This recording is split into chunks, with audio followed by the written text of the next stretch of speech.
Cragmont Asylum, a name whispered in hushed tones, a place where shadows held secrets and the air itself tasted of despair. It stood atop a windswept hill, a monolithic monument to forgotten horrors. Weathered stone, broken windows like vacant eyes staring out at the world it had left behind. Inside, dust lay thick, undisturbed for decades. Sunlight struggled to penetrate the grime, casting long, grotesque shadows. A playground lay silent, rusted swing set creaking mournfully in the breeze, a chilling reminder of childhood's lost innocence shattered. Tonight the asylum awaited new visitors, a group of friends drawn by the thrill of the unknown, the allure of the forbidden. They came seeking adventure, a taste of fear. They would find much more. 5 friends, young, foolishly brave. Mark, the leader, always pushing boundaries. Emily, skeptical yet unable to resist the challenge. Chris, the jokester, masking his fear with humor. Jessica, quiet, observant, sensing things others missed. And David, the historian of the group, eager to unravel the asylum's past. The old iron gates groaned in protest as they pushed through. A cold wind swept across the grounds, carrying with it the scent of decay, the faintest hint of something metallic. The air crackled with an unseen energy, a palpable sense of dread. They moved deeper into the asylum's maw. Each room they explored seemed to whisper forgotten stories, tales of suffering and despair. The air grew heavy, suffocating as if the weight of the asylum's history pressed down upon them. David, flashlight beam dancing across dusty surfaces, stumbled upon a hidden room, a small office untouched by time. Medical books lined the shelves alongside leather-bound journals. He opened one, its pages brittle with age. The doctor's log. He read entries detailing bizarre experiments, cruel treatments, patients subjected to electroshock therapy, lobotomies. The doctor's handwriting, once precise, grew erratic, almost manic, towards the end. His final entry sent chills down David's spine. "The darkness consumes me. I fear I have unleashed something terrible." David shared his grisly find. A chill settled over the group. The asylum wasn't just a place of sadness, it was a breeding ground for something far more sinister. Their youthful bravado began to waver. Emily, drawn by an inexplicable urge, wandered away from the group. She found herself in a decaying bathroom, stained porcelain sinks, cracked mirrors reflecting distorted images. As she stared into one, she saw a flicker of movement behind her. A tall, gaunt figure, its face obscured by shadow. She whirled around. Nothing, just the echo of dripping water, the sigh of the wind. Had she imagined it? A trick of the light? A manifestation of her growing fear? Perhaps. But deep down a primal instinct whispered a warning. Something was hunting them. Panic rising, she rejoined the others. Their faces, pale in the flickering flashlight beams, reflected her own growing terror. The asylum was changing them, twisting their senses, blurring the lines between reality and nightmare. They pressed onward, deeper into the asylum's depths. The air grew thick with the scent of decay, the metallic tang more pronounced. And then, it began.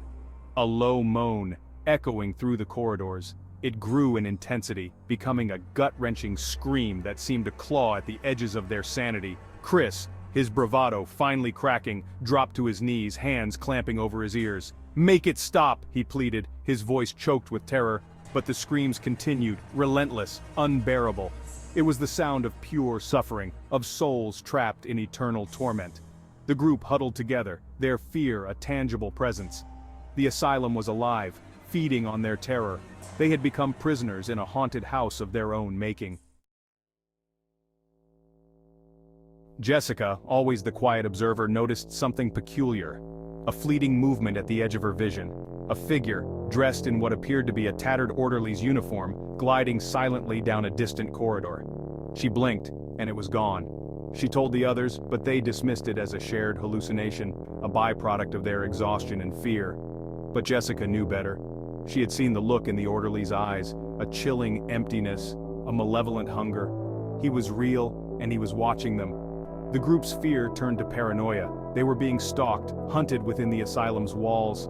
Their adventure had become a desperate fight for survival. Mark, his usual confidence shaken, stumbled into a padded room. Straps hung limply from the walls, stained a disturbing shade of brown. The air reeked of stale sweat and something far more sinister. He could almost hear the echoes of screams, the desperate pleas for mercy. He felt a cold hand on his shoulder and spun around. Empty. But as he turned back, he saw a message scrawled on the wall in what appeared to be blood. "You're next." A wave of nausea washed over him. He was trapped, his worst nightmares come to life. Panic surged through him. He had to get out, escape the suffocating darkness. But the asylum held him fast, its grip tightening like a vice. The friends, their nerves frayed, their senses overwhelmed, began to turn on each other. Accusations flew, fueled by paranoia and fear. The asylum had gotten inside their heads, pitting them against each other. Their bond, once unbreakable, began to crumble. The asylum fed on their discord, growing stronger with each venomous word, each suspicious glance. They had become pawns in its twisted game, their sanity the prize. The line between reality and nightmare had vanished completely. David, desperately seeking answers, stumbled upon a hidden archive. His heart raced as he realized he might finally uncover the truth he had been searching for. Dusty files, meticulously organized, chronicled the asylum's history. Each file seemed to whisper secrets of the past, tales of despair and madness. He learned of the doctor's descent into madness, his obsession with unlocking the secrets of the human mind. The deeper David delved, the more he realized the extent of the doctor's insanity. And then, he found it. His hands trembled as he pulled out the file, dust particles dancing in the dim light. A file labeled Project Echo. The name alone sent chills down his spine. The file detailed the doctor's most disturbing experiment, an attempt to harness the psychic energy of his patients, to create a being of pure thought. The implications were horrifying. The experiment had gone horribly wrong, unleashing a force that consumed the asylum, twisting it into a conduit for something dark and powerful. His blood ran cold. The very walls seemed to pulse with malevolent energy. The asylum wasn't just haunted, it was a living entity, its corridors pulsing with the remnants of the doctor's failed experiment. Every shadow seemed to hide a lurking terror. They had stumbled into something far more terrifying than they could have ever imagined. The true horror was not just the past, but the living nightmare that the asylum had become. The friends, their minds teetering on the brink of sanity, found themselves inexplicably drawn back to the asylum's main hall, a place they had vowed never to return. The air around them crackled with an almost palpable energy, a force that seemed to hum with a life of its own. The scent of ozone hung heavy in the air, mingling with the musty smell of decay and abandonment, and then, in the dim light, they saw it. A swirling vortex of energy, a gateway to some unknown dimension pulsating with an eerie glow. From the vortex emerged the doctor, but he was no longer the man they once knew. His eyes glowed with an unnatural light, a haunting luminescence that sent shivers down their spines. His voice, when he spoke, was a chilling monotone, devoid of all humanity, echoing through the desolate hall. He had become an echo of his former self, a mere puppet controlled by the dark force he had unleashed. "You have witnessed too much," the doctor echo intoned, his voice carrying an ominous weight. His words echoed through the vast chamber, reverberating off the cold stone walls. "The darkness demands your silence," he continued, his tone unyielding and final. The vortex pulsed with a sinister rhythm, tendrils of energy reaching out like grasping claws, ensnaring them in its grip. They were trapped, their fate seemingly sealed by the malevolent force that now controlled the doctor. The friends screamed, their cries swallowed by the hungry darkness. Their voices, once full of life and laughter, now echoed with terror, reverberating off the cold, unforgiving walls of the asylum. The vortex engulfed them, their forms twisting, distorting, as they were drawn into its depths. Then, silence. A silence so profound it seemed to consume the very essence of their existence, leaving nothing but an eerie void. The asylum stood triumphant, its secrets kept safe. It loomed over the landscape, a monument to the unknown, its dark history hidden within its crumbling walls. The wind howled outside, whipping the rusted swing set into a frenzy.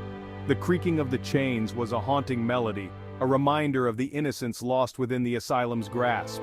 Inside, dust motes danced in the pale moonlight. They floated aimlessly, like lost souls searching for a way out, their movements a silent ballet of despair. All that remained of the friends were their scattered belongings, a chilling reminder of their fate. Each item told a story, a fragment of a life abruptly cut short by the asylum's malevolent force. but some say, if you listen closely, you can still hear them. The whispers are faint, almost imperceptible, but they carry the weight of untold stories and unfulfilled destinies. Faint whispers echoing through the darkness. They weave through the shadows, a tapestry of sorrow and regret, forever lingering in the air. Cries for help, forever unanswered. The pleas of the lost souls trapped within the asylum's walls, their voices a haunting reminder of the price of curiosity. The asylum on the hill remained a dark silhouette against the setting sun. It stood as a silent sentinel watching over the land, its presence a constant reminder of the darkness that lay within. A silent testament to the horrors that lay within and the price of curiosity.